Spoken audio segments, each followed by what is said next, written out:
Chandragiri Telugu Desam party అభ్యర్థి పులవర్తి నానిపై వైఎస్సార్సీపీ కార్యకర్తలు దాడికి పాల్పడ్డారు.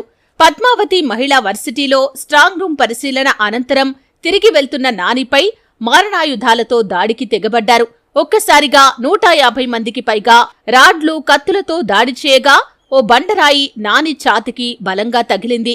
ప్రాణాపాయం నుంచి పులవర్తి నాని త్రుటిలో తప్పించుకోగా అడ్డుకున్న గన్మెన్ ధరణిపైన దాడి జరిగింది. దీంతో ఆయన ఆత్మరక్షణ కోసం గాల్లోకి కాల్పులు జరిపారు. వైఎస్సార్సీపీ మూకల దాడిలో నాని గన్మెన్ ధరణి తీవ్రంగా గాయపడ్డారు. మరోవైపు నాని కారును వైఎస్సార్సీపీ కార్యకర్తలు ధ్వంసం చేశారు. పులవర్తి నాని ప్రస్తుతం తిరుపతి స్విమ్స్ ఆస్పత్రిలో చికిత్స పొందుతున్నారు.